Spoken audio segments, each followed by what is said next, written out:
प्रिय विद्यार्थियों, आप सभी का आज की भौतिक विज्ञान ऑनलाइन पाठशाला में स्वागत है।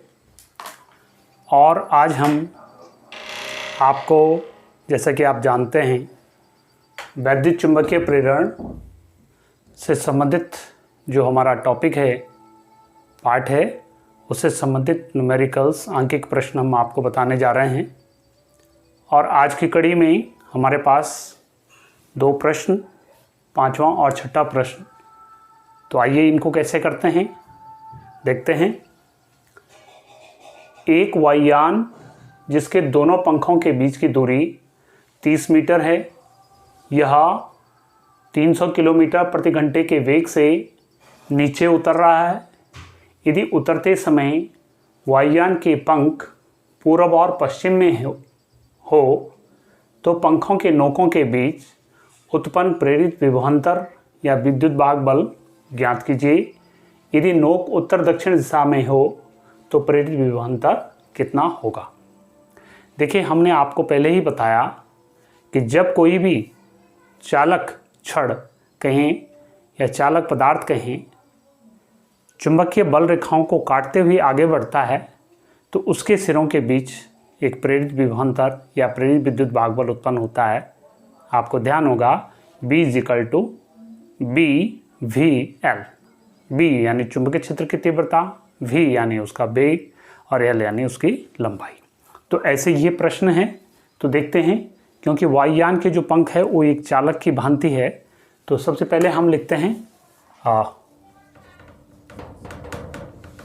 L यानी लंबाई कितनी है चालक की वायुयान के पंख के रूप में 30 मीटर। वेग V बराबर है 300 किलोमीटर प्रति घंटा। देखिए, किलोमीटर प्रति घंटा है, इसको मीटर में बदल देते हैं। 5/18 5/18 का गुणा करते हैं, यानी 1000/60 गुणा के 60। तो ऐसे करके ये शॉर्टकट में 6 × 18, 6 × 5 = 30, यानी 5 × 5 = 25, यानी 250/3 इतना मीटर प्रति सेकंड आ गया।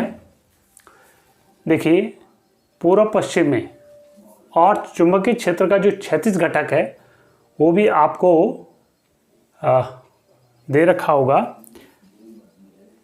यहाँ पर थोड़ा सा छूट गया, ये BH चुंबकीय क्षेत्र का जो क्षैतिज घटक है वो आपको दे रखा है 0.4 गॉस।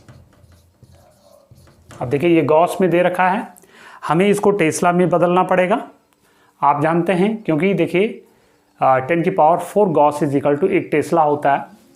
तो BH H बराबर 0.4 गॉस।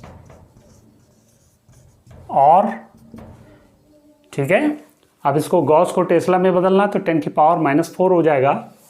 तो 0.4 × 10⁻⁴ टेस्ला, या चुंबकीय क्षेत्र का जो भी मात्रक है न्यूटन प्रति एम्पियर मीटर या वेबर प्रति मीटर स्क्वायर, तो वो यूनिट आप लिख सकते हैं। टेस्ला भी SI यूनिट है। ठीक है, तो पंख जो वायुयान के हैं वो पूर्व पश्चिम में है। तो देखिए, पूर्व पश्चिम में जब पंख है और वायुयान नीचे उतर रहा है तो ये क्या कर रहा, जो बल रेखाएं हैं पृथ्वी के चुंबकीय क्षेत्र के क्षैतिज घटक की जो बल रेखाएं उत्तर से दक्षिण की तरफ है, उनको काटते हुए वो क्या हो रहा, नीचे बैठ रहा है। इस प्रकार से जब पंख पूर्व पश्चिम में है तो प्रेरित विभवांतर V बराबर BH और VL, ये हो जाएगा। ठीक है, अब इसका मान रख लेते हैं। देखिए, तो ऐसा करते हैं, इधर से इसको शार्प करते हुए यहाँ पर कर लेते हैं।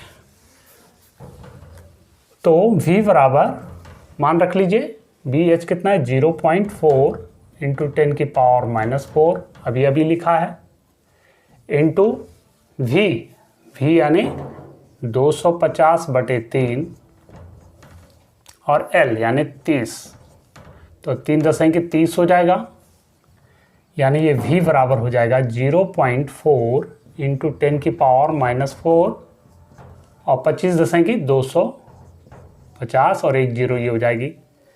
या V बराबर 25 की गुणा इसमें कर देता हूँ, 25 चौको 100 और 2 0 ये भी 1 2, लेकिन एक अंक के बाद दशमलव है, देखिए यहाँ पर लग जाएगा 10 की घात -4। या V बराबर देखिए 10 की पावर 3 हो जाएगा क्योंकि ये 1000 हो गया, 1000 गुणा 10 की घात -4, ठीक है। तो ये हो जाएगा हमारा 10 की घात -1, ठीक है, 10 की घात +3 10 की घात -4। V बराबर 0.1 वोल्ट। इतना प्रेरित विभवांतर उत्पन्न हो जाएगा जब पंख कैसे हैं, पूरब और पश्चिम में।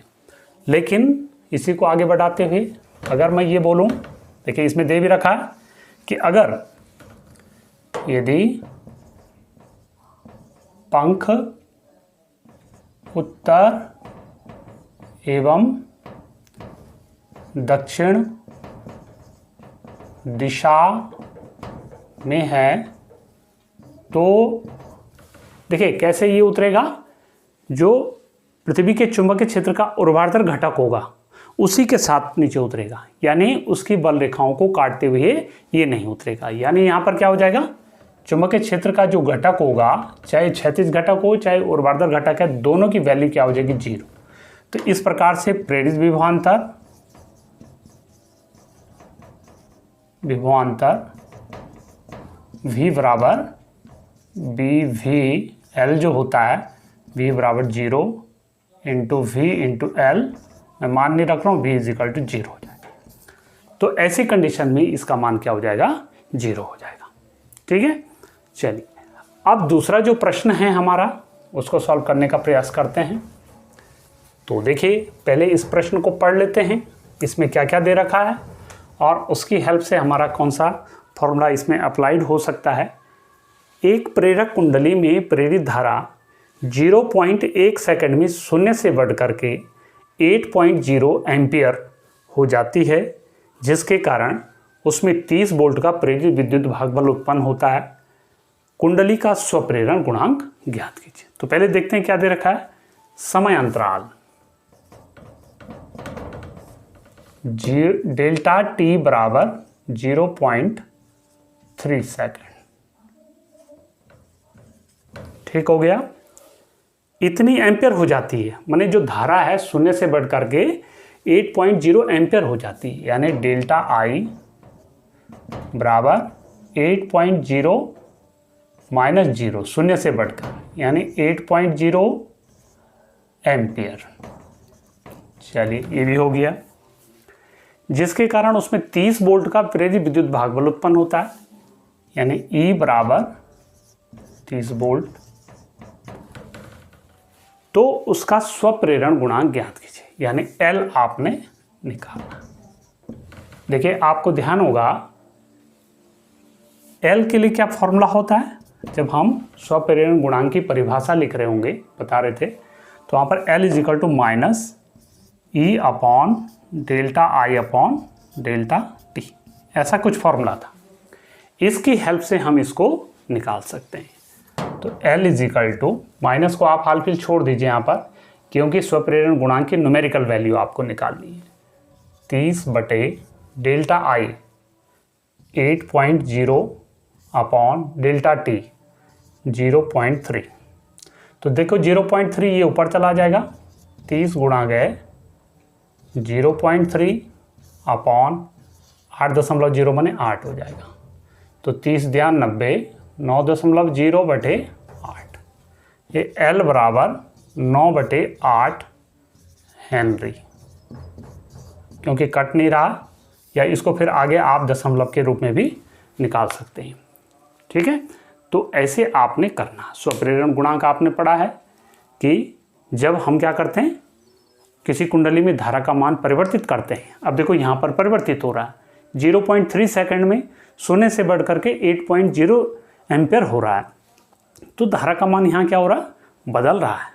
तो इस कारण से उसमें क्या होगा, प्रेरित विद्युत भागबल उत्पन्न हुआ, कितना हुआ, 30 वोल्ट।